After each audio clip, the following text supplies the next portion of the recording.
parenting, emotions, kids, feelings, growing, learning, wisdom.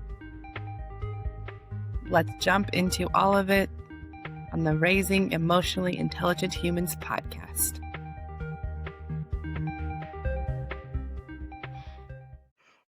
Hello, and welcome back to another episode of the Raising Intelligent Humans podcast. I'm Heidi. I'm your host. I'm a single mom by choice to two little ones. I'm a lover of feelings and emotions. There's a lot of them in our house.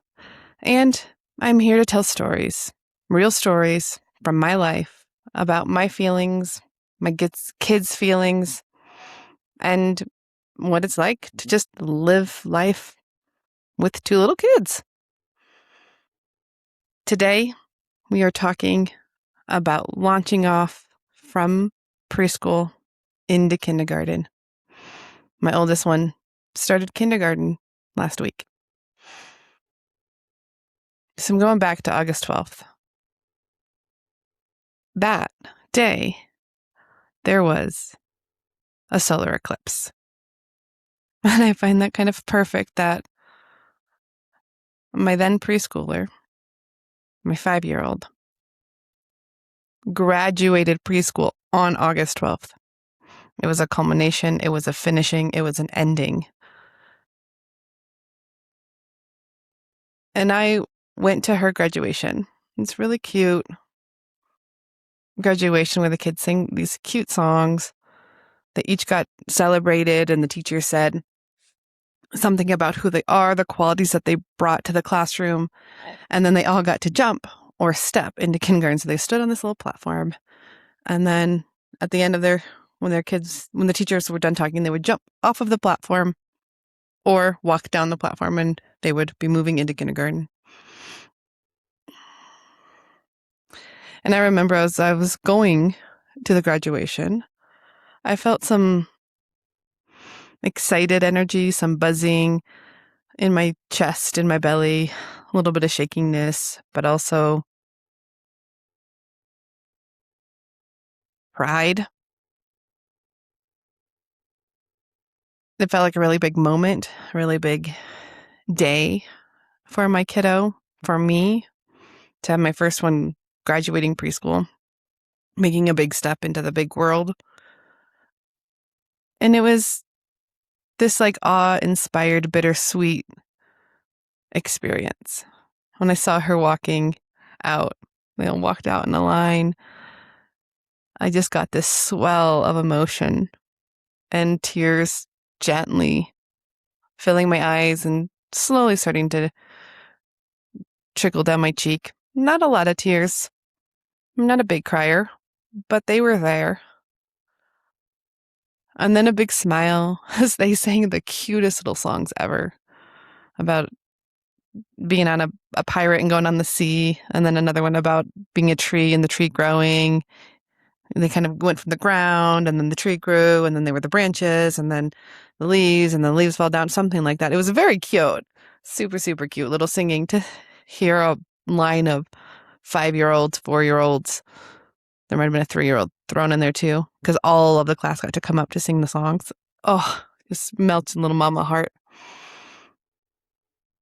And then I was just watching my little one, and she was tired. She was yawning. So many yawns she had. She was sucking her thumb and twirling her hair, which is what she does very often. That's her little comfort. It has been since she's been a baby. And she was just hanging and sitting there, doing what she was supposed to be doing. And then it's her turn, and she stands up on the little platform, and her teacher says some of the most impactful things. Something along the lines of that she has a really big imagination. She's very creative. She's a leader. That her imagination is going to take her to soar to high places. She keeps following it. And that's really when the tears started. Because it feels so there's not even words for it. So deeply moving. It's the deepest feeling one of the deepest feelings I have, to have somebody recognize my child as deeply as I do, and to say things about her and about qualities that she has that are so spot on. Because my kiddo she can dream. She has a huge imagination, and she can pull things from her imagination and then creates them in the world. And it's astounding to me. And the fact that her teacher can see that too. Literally, as I talk about it, I have goosebumps. I have tears that want to come. They're like the happy kind of tears, like awe-inspired kind of tears. My gosh, somebody notices my kid and notices who she deeply is, not who she presents herself to be, not the surface level, not a good kid. I mean, she's a great kid, but I think all kids are good. But an imagination. She has this huge imagination. She creates real things from her imagination. And her teacher afterwards asked her if she would continue to draw out her plans for buildings, for her ideas that she wants to do, keep drawing them out before she does them. And my little sweetheart, she says, yeah. And her teacher is inspiring her to use the capability she already has, the quality she already has, and that she could totally become an engineer if she wants to one day. That is that, like, draw out what you see, draw out what you want to build, draw out what you want to create. That's what an engineer does, and then create it. So she graduated preschool. It was so sweet and so tender. And then we had a full week off until she went to kindergarten. And we did so many fun things. I planned lots of fun adventures, a dinosaur week. We had a dinosaur themed week where we went on a dinosaur hike and we saw real dinosaur footprints, fossils that they had found in the mountains and the rocks near where we live in Colorado. And we saw those, and they were super cool because my kiddo loves dinosaurs. She just adores them. Her favorite is the T-Rex, and she likes to roar just like a T-Rex and stomp. I love her. So we did that. We went to the Nature and Science Museum in Denver to do the dinosaur exhibits. They had an extra one. It was super fun. Invited some of her friends. She lost her tooth that day. Her first tooth fell out while we were at the museum, while she was drinking water. And then she's drinking water, and then she opens her hand. She's like, Mom, look, she has her tooth in her hand. No, so sweet for her to lose her first tooth before kindergarten started.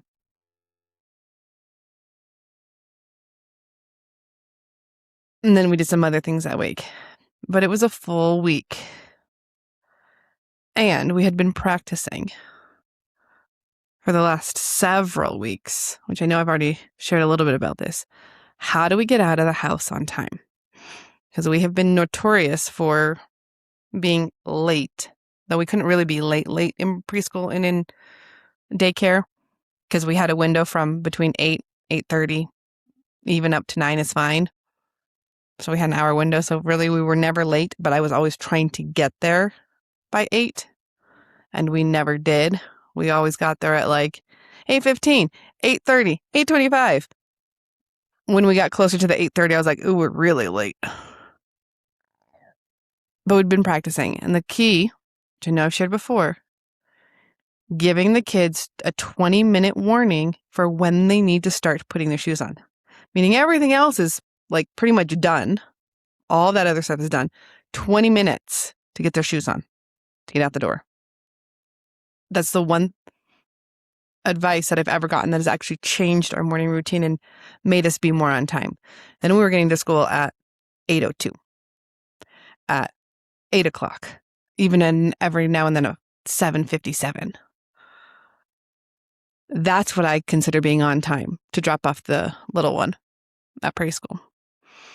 And the first day of preschool and kindergarten, which was August 20th, We were on time to drop off the little one at preschool. We had left the house a few minutes before 8. We'd gotten to her school by like 8:05. Got her inside, dropped off, and I was like, oh, it's only 8:07 or so. We have a few minutes, and we ended up staying till about 8:15. The other one's drop off is at 8:25. The school is a 10-minute walk from there, or a like 3-minute drive. Okay, so it's not far from where we needed to go. So I figured 10 minutes would be plenty of time. I was wrong. Oof, I was wrong.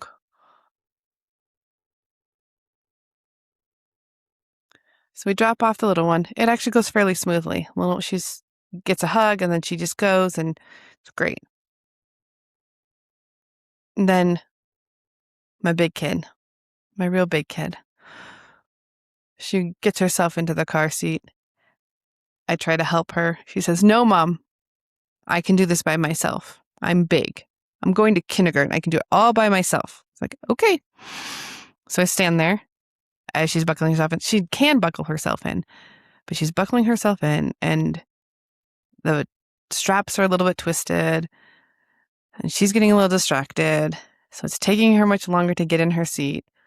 I'm starting to feel the rise in my body of the tension, the tight chest. Belly's getting a little bit tight. Noticing I'm not breathing as much. I do my very best to take a deep breath.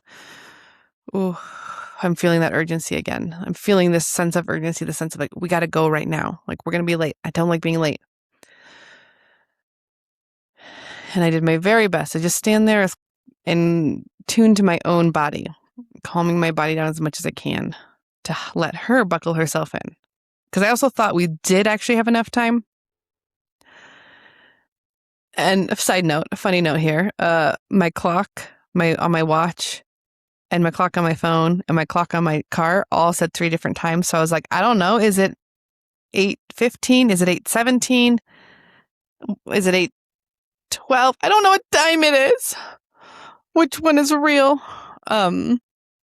Which also made me feel more flustered because I was like, I don't really know where we are. Anyway, so I'm standing by the car. She eventually gets herself all buckled in. And then I pull on out, feeling relieved. Whew. We're going to get to school on time. She's like, we're going to be okay. We're going to be okay. We have 5 minutes. We're going to be okay.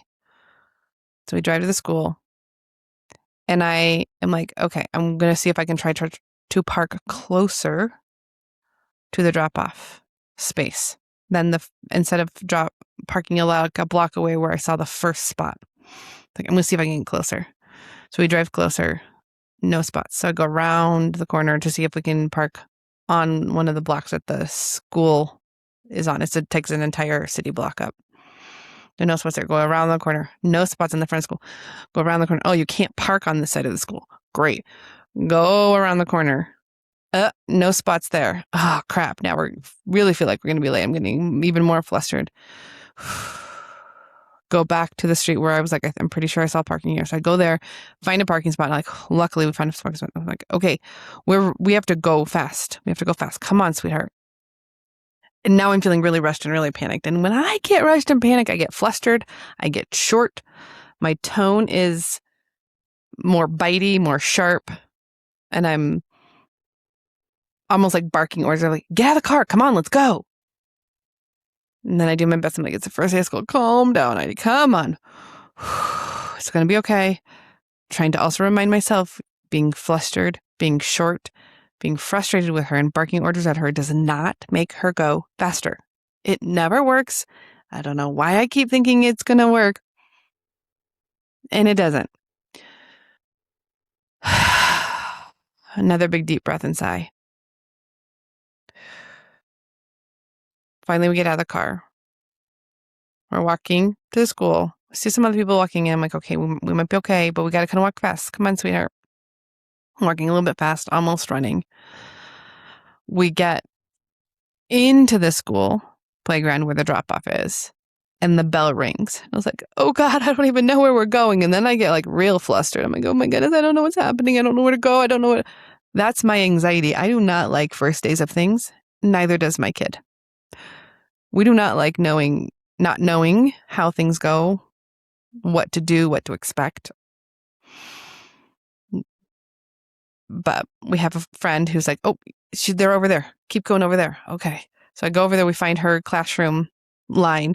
And luckily, thank goodness, the kindergartners were all still standing there.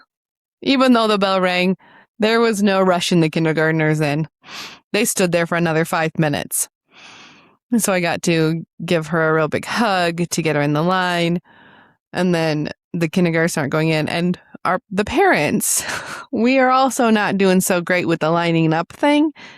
As in, parents are lined up in the same line with the kids, kind of like standing next to them or behind them. So the line isn't very clear. There's not like which kids are going because there's also siblings. I'm like, which kid is a kindergarten? Which one isn't a kindergarten? What's happening right here, right now? And they start walking in and there's like parents in front of us. So I'm like, we have to walk around the parents to get to the kid in front. And there's this huge gap. So I'm like walking my little kiddo. I'm like, keep going, going. I'm like, and there's a kid in front of her that had a tie-dyed backpack. I'm like, see that tie-dyed backpack? She's the one that you need to follow. Go get her, because I'm not allowed to go in the school. So she kind of like runs and she catches up. I'm like, okay, good. Okay, so then she's in school. And the entire time, like during this little process, even though I was feeling flustered, I was like holding back tears. I watch her walk away and I feel sad. I feel kind of scared, but it's this feeling of like, just thinking about it makes me feel it right now.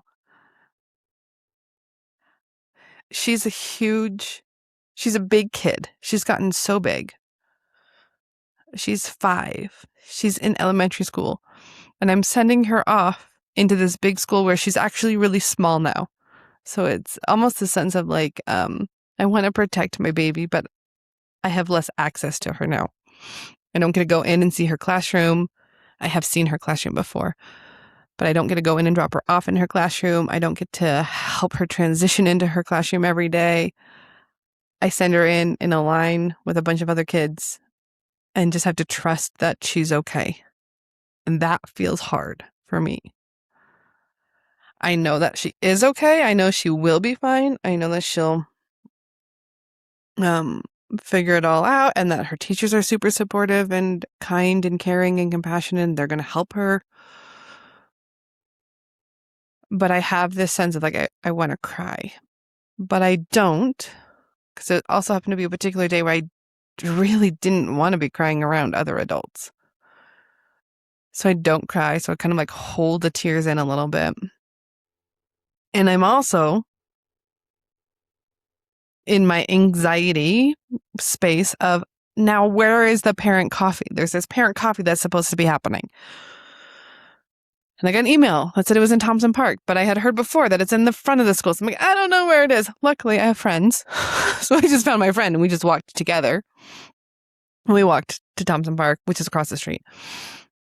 It was not there. There was nobody there. And so then we walk to the front of the school. There it is. And it's about 8:30 then. And I had a 9:00 client. So I had a half an hour, but really had like 15 minutes before I needed to leave to go home to be able to transition into seeing a client. And the coffee was just a parent meeting by the PTO. They spoke a little bit, then the principal was speaking a little bit. And I'm just standing and looking at all these other adults, all these other parents who just dropped off their kindergartner. And having this pull between two different parts of me. One part of me is feeling this sense of, I don't want to talk to anybody. I don't want to try to get to know them right now. I feel too many things right now. I don't want to be here in this space. I don't know what I'm feeling right now. I don't want to navigate this right now with all these other people around. And another part of me that holds a little bit of, I feel Really feel like I should. There's a big should there. Like I should get to know these people. I think I'm supposed to want community. Am I supposed to create that all right now? I do want community. I do want to be more connected to the parents that have kids my age. And I also really don't want to talk to any of these people right now, which is a real big conflict inside of me. So I was just standing next to parents that I actually already knew, who, yeah, some of the kids went to the school that my kiddo went to before. Actually, all of them, and I just have known them for years. And I felt kind of lucky that I didn't have to go stand around and meal around, but I also felt kind of sad that I had to leave. So it's a very interesting pull there of I want to be part of this community. I want people to know me. But in that particular day on August 20th, I was like, I just don't want to talk to anybody. I really don't. And I have to go get ready for a client. And so when I had to leave, I turned around and I left. And after I left, I was walking. And that's when the tears really, really started. Like sobbing tears. I wasn't thinking anything.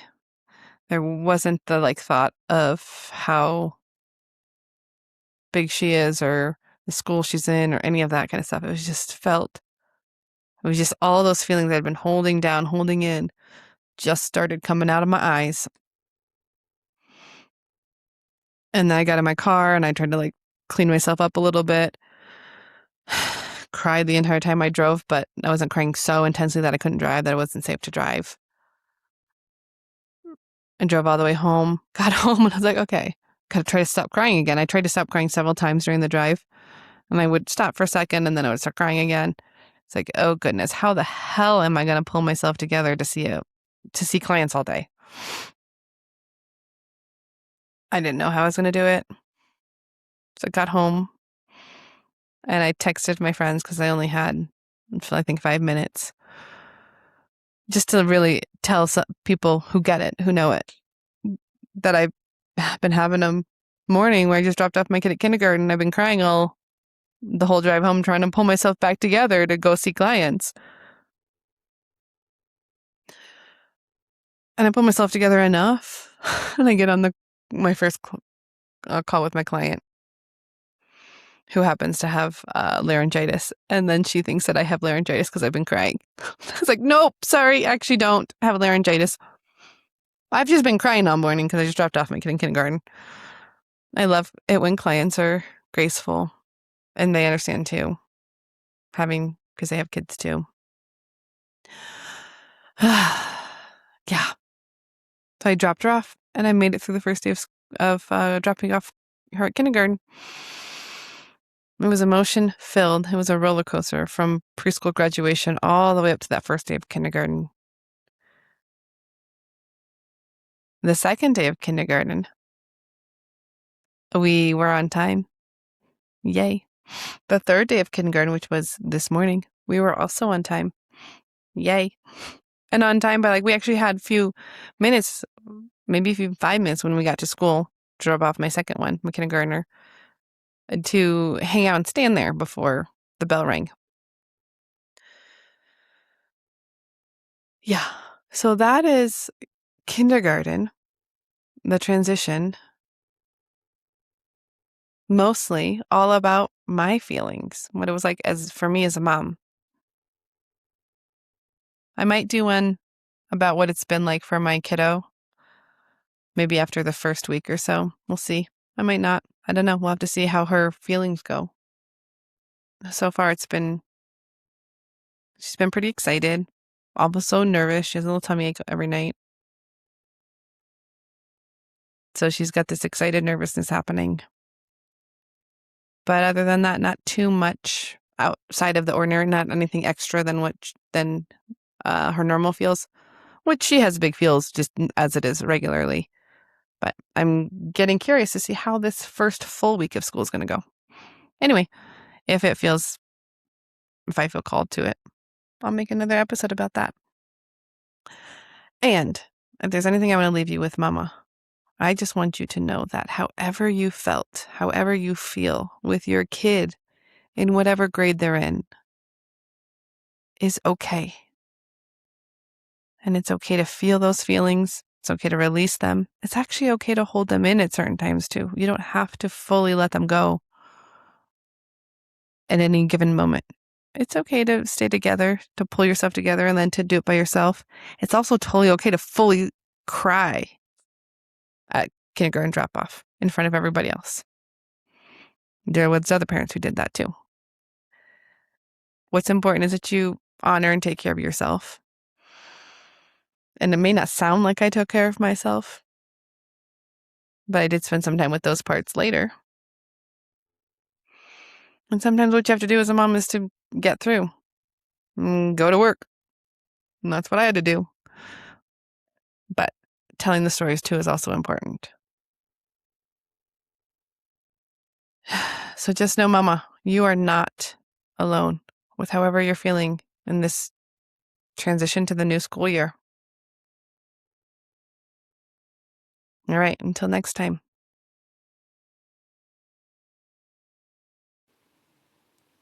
So as we end today, Mama, may you know that you are part of a community. You are creating a better world for yourself and for our children. And I invite you right now, Mama, just to take a deep breath. Take a deep breath in and out. One more time, in and out. Know that as you breathe in and out, you are not alone. We all breathe the same air, and we are connected. And here's the credits. The Raising Emotionally Intelligent Humans podcast was produced and created by me, Heidi Lindemann. New at podcasting, new at hosting, new at producing, doing it all and figuring it out as I go along. So thank you for joining me. And if you enjoyed this episode, please like, please subscribe, please leave a comment. That's what helps the podcast grow, reach more people, so that we can really create the community that we are wanting for our children and for ourselves. Let's keep creating emotional intelligence in this world, doing it one moment at a time, one step at a time, one feeling at a time. Mama, we've got this together.